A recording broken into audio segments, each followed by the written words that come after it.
जी अस्सलाम वालेकुम। मैं रऊफ क्लास आपके सामने नया वीलॉग के साथ हाजिर हूँ। आपने सुन भी लिया होगा, पढ़ भी लिया होगा, एक एक नया तूफ़ान जो है वो पाकिस्तान में इस वक्त मचा हुआ। इतना तूफ़ान तो शायद मेरा ख्याल यूएस अमेरिकन लोग जो हैं उनमें भी नहीं मचा होगा जितना इस वक्त पाकिस्तान में हो रहा है। और अगेन कंसर्निंग जो डोनाल्ड लू जो है अमेरिकन, वो डिप्लोमेट हैं, वाइट हाउस में बैठते हैं। उनने जो वहाँ कांग्रेस की एक कमेटी के आगे अपनी डिलिब्रेशंस की हैं, वहाँ पे पेश हुए और पाकिस्तान की democracy, elections, cipher, Imran Khan, अगर सोशल मीडिया और सारे उन्होंने रिलेशनशिप पे पूरी एक उन्होंने कम्प्रीहेंसिव उन्होंने गुफ्तगू की और बड़े मुश्किल सवालात भी उनसे किए गए और बहुत सारे बड़े इंकशाफात भी उन्होंने वहाँ पर किए। सबसे बड़ा इंकशाफ तो ये था, बाकी चीज़ें तो मेरा ख्याल है आलमोस्ट कोई 19-20 एक जैसी थी, कोई नई बात नहीं थी। लेकिन जो मेन चीज़ थी, उन्होंने कहा जनाब कि मेरी फैमिली को और मुझे थ्रेट्स दी गई, मारने की धमकियाँ दी गई पिछले 2 सालों में। That was a bit shocking कि ये धमकियाँ कौन दे सकता है। क्या पाकिस्तान से किसी ने धमकियाँ भेजी हैं उनको, या उनको वहाँ पे अमेरिकन में जो पाकिस्तानी अमेरिकन है उन्होंने दी हैं? क्योंकि अमेरिकन को तो दिलचस्पी वहाँ पे नहीं हो सकती थी। और अगर यहाँ से अगर गई हैं तो कौन से ऐसे ताकतवर लोग हो सकते हैं कि जो इसके यूएस स्टेट डिपार्टमेंट के एक अहम पावरफुल डिप्लोमेट को थ्रेट कर सकते हैं या उनकी फैमिली को थ्रेट्स कर सकते हैं? क्या उनको ईमेल्स भेजी गई हैं सोशल मीडिया पे, उनको अगर ट्विटर या फेसबुक पे उनको कोई मैसेज भेजेंगे, या किसी थर्ड पार्टी के ज़रिए किया गया, टेलीफोन किए गए, व्हाट्सएप किए गए?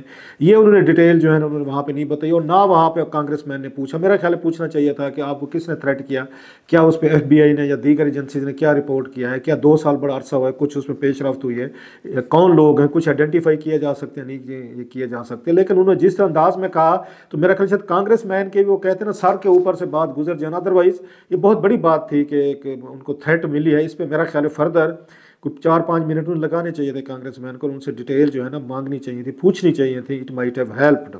एक तो चीज़ ये थी।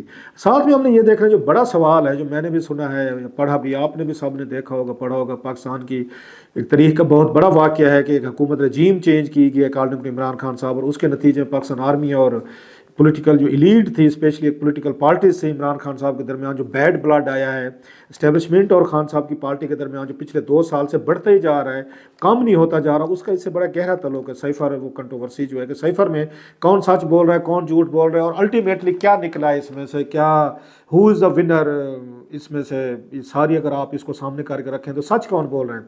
क्या इमरान खान साहब सच बोल रहे हैं कि बाकी एक साइफर था और उनकी हुकूमत को गिराने के लिए जनरल बाजवा साहब और बाकी कंपनी को मैसेज दिया गया था कि आप इमरान खान साहब को टॉपल कर दें क्योंकि यूक्रेन के मसले पर ये हमारे साथ नहीं खड़े, ये रशिया चले गए थे, प्यूटन से मुलाकातें की, और उसी रात उन्होंने प्यूटन साहब ने उन्होंने अटैक किया। वैसे उनको भी थोड़ा सा ख्याल कर लेते प्यूटन साहब में कि एक मेहमान घर में आया हुआ है, बड़ी मुश्किलों से आया हुआ है, इन हालात में जब दुनिया का कोई मुल्क रिस्क नहीं ले रहा मॉस्को आने का, वो अगर आ भी गया है तो 1-2 दिन आप ज़रा सब्र कर लें, उनको वापस तो जाने दें। आपने उसी रात उनकी मौजूदगी का फ़ायदा उठाया और इस्तेमाल किया, और आपने भी वहाँ पे यूक्रेन पे चढ़ाई कर दी। सो प्यूटन साहब ने, दूसरे लफ्ज़ में बहुत सारे लोग कहते थे, उन्होंने पाकिस्तान को, इमरान खान साहब को इस्तेमाल किया।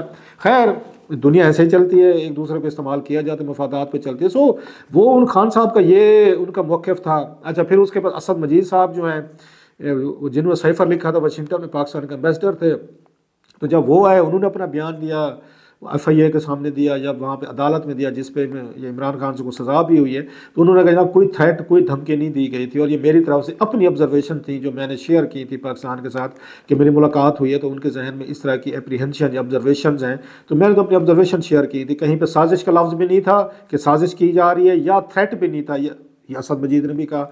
अब वही बात डोनाल्ड लूट साहब, जो पहली दफ़ा उनको मौका मिला है, प्लेटफॉर्म उनको दिया गया है कि आप आएँ, जो 2 साल से आपका नाम आ रहा है, शायद अमेरिकन भी नहीं जानते होंगे लेकिन पाकिस्तान में अब बच्चा जो है वो उनको जानते हैं, डोनाल्ड लूट साहब को जानते हैं इमरान खान साहब की वजह से, तो उनको भी शायद फोरम दिया गया कि आप आएँ और इन सवालात के जवाब दें, क्योंकि अब तक तो मुकम्मल खामोशी थी डोनाल्ड लूट की तरफ से। वो ठीक है, तर्जमान स्पोक्समैन जो है वो कभी कभार वाइट हाउस के इस पर कॉमेंट कर लेते थे, लेकिन इतनी तफसील से बात तो नहीं होगा ये हुई थी। सो अब वो डोनाल्ड लू ने भी इनकार कर दिया कि इससे ये झूठ था, गलत था। अब असद मजीद साहब जो हैं और डोनाल्ड लू जो हैं वो 1 पेज पे, सेम पेज में वो कहते हैं ऐसी कोई बात नहीं, कोई ऐसा थ्रेट नहीं हुई थी। मिले ज़रूर थे, एक वर्किंग लंच ज़रूर हुआ था जिसमें मिलिट्री अताशी भी थे, 1-2 लोग और लोग भी थे इसके एम्बेसी के उधर से, वो अमेरिकन डिप्लोमेट्स उनके साथ भी थे। सो एक इनफॉर्मल सी चिट चैट थी, खाना था, हमने गप शप की, वैसे हाँ जी सुना जी पाकिस्तान का क्या हाल है, उन्होंने अमेरिकन का क्या हाल है, तो हमने बैठ के आपस में चैटिंग की। कोई उसमें ना कोई धमकी थी, ना साजिश थी, ना सारी चीज़ें। अब सवाल ये है कि who is telling us the truth? Imran Khan साहब ठीक कह रहे हैं, या असद मजीद साहब और डोनाल्ड लू ठीक कह रहे हैं, जनरल बाजवा साहब का भी अपना एक पॉइंट ऑफ व्यू था, वो भी ये डिनाई करते थे कि ऐसी कोई involvement. Then who is telling us the truth, who is telling us the lie, झूठ कौन बोल रहा है, सच कौन बोल रहा है, बड़ा मुश्किल हो गया। इस ब्रीफिंग से मजीद थोड़ी सी कन्फ्यूजन इसमें पैदा हुई है, क्योंकि उन्होंने, अगर आप इसको देखें ओवरऑल, तो वो मतलब सब लोगों को उन्होंने, जो पाकिस्तान के स्टेक होल्डर है, उन्होंने सबको खुश करने की उन्होंने कोशिश की है डोनाल्ड लू साहब ने। मतलब हर पार्टी, कल से आप उठा के देख लें, वो ट्विटर पे, सोशल मीडिया पे, उन्होंने उनके क्लिप जो है ना मुख्तलिफ, जिस चीज़ को सूट करते हैं, इमरान खान साहब के हामी को सूट करता है वो क्लिप दे रहा है कि डोनाल्ड लू से ये पूछा गया तो उन्होंने ये जवाब दिया। फिर उसके बाद इनको असद मजीद साहब और ये डोनाल्ड लूड वाली उनको सपोर्ट चाहिए हमारी इस्टेब्लिशमेंट से रिलेटेड या दीगर हुकूमत, वो उनके वो ट्वीट्स, वो जो ट्वीट कर रहे हैं। सो इस वक्त शहबाज शरीफ साहब हूँ, हमारी इस्टेब्लिशमेंट फ़ौज हो, इमरान खान साहब हूँ, सारे के सारे डोनाल्ड लू से खुश नज़र आ रहे हैं। किसी एक ने भी नहीं कहा डोनाल्ड लू साहब ने गलत बात की, हमारे खिलाफ क्यों किया। रीज़न कि उन्होंने हर एस्पेक्ट को कवर किया है, हर एक को कुछ ना कुछ दे दिया है। और मैं पहले भी शायद बात कर चुका हूँ, हमारे इलाकों में सराय की पीर होते हैं ना, उनसे कोई अपनी औलाद के लिए दुआ मंगवाने जाए ना, जैसे हमारे यहाँ कल्चर है, तो वो पीर जो है ना, वो हर एक को बेटा देते हैं, बेटी किसी को नहीं देने। बेटा क्योंकि ज़्यादा समझा जाता है ना हमारे यहाँ, हालांकि बेटियाँ अल्लाह की रहमत होती हैं, तो वो जी हर एक को बेटा देते हैं, मतलब हर एक को खुशखबरी देते हैं, किसी को नाराज़ करके नहीं भेजते कि सारे खुश होकर जाते हैं, जा अल्लाह तुझे बेटा दे। सो वो कहते हैं, इसी तरीके से डोनाल्ड लू ने भी ये काम किया है, उन्होंने भी हर एक को दुआ दिया। जनाब की शहबाज शरीफ साहब भी ठीक कह रहे थे। इसके बाद ये फ़ौज के साथ हमारे बड़े पुराने तल्लुकात हैं, इमरान खान साहब से रिलेटेड उन्होंने कहा जनाब कि ये झूठ है। सो उस पर शहबाज शरीफ साहब और फ़ौज खुश हो गए। इलेक्शन कमीशन पर उन्होंने चढ़ाई कर दी, उन्होंने कहा जनाब ये इलेक्शन कमीशन पाकिस्तान का काम है, जहाँ पे इरेगुलरिटीज़ हुई हैं उन पर री इलेक्शन करवाने चाहिए और ये उनकी ड्यूटी बनती है। साथ में उन्होंने ये भी कहा, जैसे इमरान खान साहब और उनकी पार्टी बड़े उस पर खुश हैं कि अगर इन्होंने इलेक्शन में धांधली जो हुई है, अगर उसको इन्होंने ये प्रॉपर तरीके से इन्वेस्टिगेट ना किया या इनको री इलेक्शन ना कराए गए, तो फिर हमारे पाकिस्तान के साथ तल्लुकात जो हैं किसी हद तक ख़राब भी हो सकते हैं। जो वो तल्लुकात जो हैं वो मिलिट्री रिलेटेड भी हो सकते हैं, सोशो इकनॉमिक भी हो सकते हैं, अदरवाइज़ भी हो सकते हैं। और हम ऐसे मुल्कों के साथ कैसे ताउन कर सकते हैं जहाँ पर डेमोक्रेटिकली इलेक्टेड हुकूमतें जो हैं वो ना हों, या धांधली के ज़रिए कोई इस तरह की जिनके खिलाफ वो शिकायतें हों। तो साथ उनसे पूछा कि फिर क्या करेंगे, आप ऐसी हुकूमत को रिकगनाइज़ करेंगे कि जिन पर इल्ज़ाम लग रहे थे। उन्होंने साथ ही पलटा खाया, उन्हें डोनाल्ड लू साहब ने, उन्होंने कहा जनाब हुकूमतों के साथ तो काम चलते रहते होते हैं, अभी तो ये इलेक्शन कमीशन ऑफ पाकिस्तान का काम है वो इन चीज़ों को डिटर्मिन करे। सो एक तरह का उन्होंने मिक्स किस्म का एक उन्होंने बयान दिया, खुद को डिफेंड किया है, अमेरिकन को डिफेंड किया है। और जैसे मैंने कहा कि उन्होंने ओवरऑल अगर देखा जाए, अब ये तवक्को तो नहीं की जा सकती थी, मतलब having said all this, Imran Khan साहब के अगर पॉइंट ऑफ व्यू को देखें कि वो बैठ के वहाँ पर ये एक्सेप्ट करते, डोनाल्ड लू साहब इस फोरम पे इंटरनेशनल लेवल पे लाइव जा रहा है कि हाँ जी कि हमने साजिश भी की थी, हाँ जी हमने साइफर भी लिखा था, हाँ जी हमने थ्रेट भी किया था, और हमने उनको लेटर लिखा था, या हमने कहा था कि हम इमरान खान साहब को हटाएंगे तो तल्लुकात ठीक होंगे, नहीं तो तल्लुकात हमारे ख़राब होंगे। और हमारे तल्लुकात ख़राब होने की वजह यूक्रेन थी, ये भी उन्होंने इनकार किया कि ऐसी कोई बात नहीं थी। यूक्रेन जो है it has nothing to do with कि हम इमरान खान साहब को हटाना चाहते हैं, नहीं हटाना चाहते। सो ये तवक्को तो हम भी नहीं रखते थे कि जनाब कि डोनाल्ड लू साहब वहाँ बैठकर इस फोरम पर कह देंगे कि हाँ ठीक है जी कि हमने अमेरिकन ने हटाने की कोशिश की थी और हमने हटवाया है। दुनिया में नो बडी एक्सेप्ट इट। अब सवाल यह है कि क्या इमरान खान साहब से वाकई वो तंग थे। अमेरिकन जो है 3-4 फैक्टर्स हैं जो मतलब नज़र आते हैं कि yes they were not happy. सबसे बड़ी बात तो यूक्रेन वाली बात है कि यूक्रेन पे इमरान खान साहब का स्टैंड था। इमरान खान साहब कहते थे मुझे फ़ौज ने भेजा, फ़ौज ने कहा जी खान साहब जो हैं खुद तुले बैठे थे जी, प्यूटन से मैंने दोस्ती करनी है, मैंने तो जाना है। खान साहब कहते मैंने फ़ौज से पूछ कर किया था। एक तो डेफिनेटली तौर पर क्योंकि पूरे यूरोप का मसला था, पूरे अमेरिकन का मसला था, वो पाकिस्तान को अपना एक नेटो अलाई समझते हैं, जिसको सपोर्ट देते हैं, फंडिंग करते हैं, डोनेशन देते हैं, जिनको मतलब उसमें इनकी टेक्सटाइल एक्सपोर्ट पाकिस्तान के 7-8 बिलियन डॉलर अगर इस अमेरिका को जाती है, उन्होंने वहाँ पे हमें कंसेशन दी हुई है। ऐसे यूरोप में जो G+ स्टेटस दिया, $1 बिलियन के करीब ड्यूटीज़ माफ़ हैं। सो वो जनरली फील करते हैं कि यूक्रेन क्राइसिस हमारा यूरोपियन का क्राइसिस है, पाकिस्तान हमारा साथ दे। तो खान साहब ने कहा जी हम तो आपका साथ नहीं देते। इस पर अमेरिकन और यूरोपियन जो है वो मतलब अफेंड हुए थे, और उन्होंने कहा जी कल को अगर आप पे इंडिया हमला कर दे, फिर कश्मीर के मसले में फिर आप जाने और आपका काम जाने, फिर यूरोप और अमेरिका के पास आपने मदद मांगने नहीं आना। सो ये अलहदा था। यूरोपियन ने इनसे वोट मांगा था कि जनाब आप वहाँ पे UNM में वोट डालें अगेंस्ट रशियंस।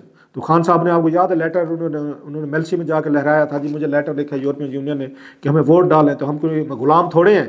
तो उसमें फॉरेन ऑफिस ने भी कहा था कि सर इन मसलों में आप ना पढ़ें। बाजवा साहब ने भी बाद में ये कहा ये डिप्लोमेटिक इश्यूज़ हैं, let foreign office handle these issues. उन्होंने लेटर लिखे, हम लेटर लिख देंगे, हम अब्सटेन करेंगे या क्या करेंगे, ओपनली मत जाए। जो खान साहब नहीं मानी उन्होंने, ऐसे साइफर पे कहा गया था कि आप जो है इस वक्त मत माने, आप इसको इशू को मत इशू बनाएं, इस पब्लिक में मत जाएं, इसको हम हैंडल कर लेंगे। खान साहब ने वहाँ पे भी नहीं माना ना, यूरोपियन यूनियन पे इशू पे उन्होंने लेटर लहरा दिया, यहाँ पे साइफर पे भी उन्होंने साइफर लहरा दिया।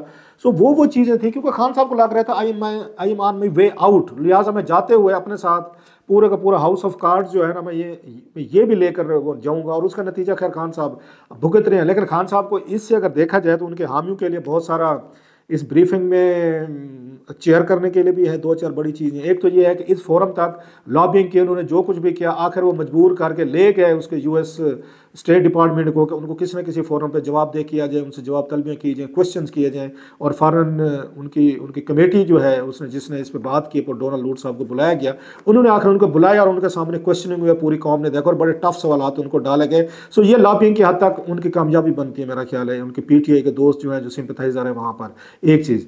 दूसरा ये था कि उन्होंने ये भी करवाया वहाँ सेनेटर से कि जनाब आप जो है इमरान खान साहब और उनके ये हामी हैं, उनको कैद किया जा रहा है, जेलों में डाला जा रहा है, ह्यूमन राइट्स अब्यूजेज हो रही हैं, फ्रीडम ऑफ अगर एक्सप्रेशन का मसला है, जैसे ट्विटर जो है पाकिस्तान में बैन है, तो इस पर भी उन्होंने बात कराई, इशू उठाया उन्होंने कि जनाब इनको आपको देखना चाहिए। फिर साथ में उन्होंने कहा है, एक उन सेनेटर ने, कि पाकिस्तान में जो उनके अमेरिकन सफ़ीर हैं उनको जाकर इमरान खान साहब से मुलाकात करनी चाहिए, उनको मिलना चाहिए। सो ये उनकी मेरा ख्याल है एक हद तक बड़ी कामयाबी भी है उनके PTI के लोगों की, कि एक इशू को उन्होंने ज़िंदा किया। और इमरान खान साहब जब जेल में है, पूरी दुनिया को उन्होंने सेंसिटाइज़ किया कि खान साहब जेल में, उनके हामियों को जेलों में डाला हुआ है, सोशल मीडिया दीगर चीज़ें जो है वो बंद की हुई, इलेक्शन फ्रॉड्स हुए हैं, और ये सारा कोई पाकिस्तान में हो रहा है। और अमेरिकन जो है शायद उनकी हुकूमत को मानते हैं, सपोर्ट किए बैठे हैं।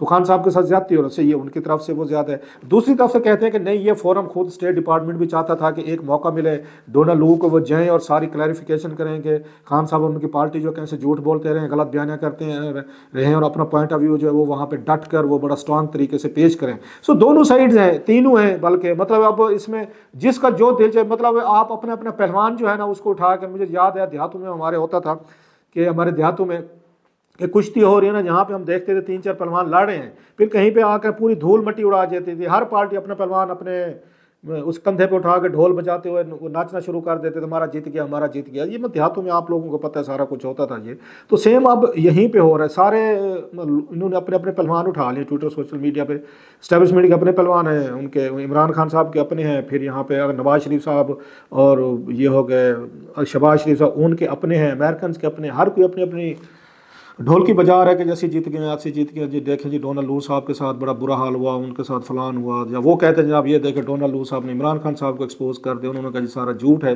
अब मुझे नहीं पता, एटलीस्ट आप बता सकते हैं कि सच कौन बोल रहा है, खान साहब बोल रहे हैं, असद मजीद साहब बोल रहे हैं, या डोनाल्ड लू साहब बोल रहे हैं, या डोनाल्ड लू साहब ने सबको ही खुश कर, सबको बेटा दिया कि जाओ बच्चों लग जो ट्विटर पर, मेरे निकालो क्लिप, और जिसका 2 जेल चाहे जो मेरी मर्जी का क्लिप आपको अच्छा लगता है ना उसको चलाओ।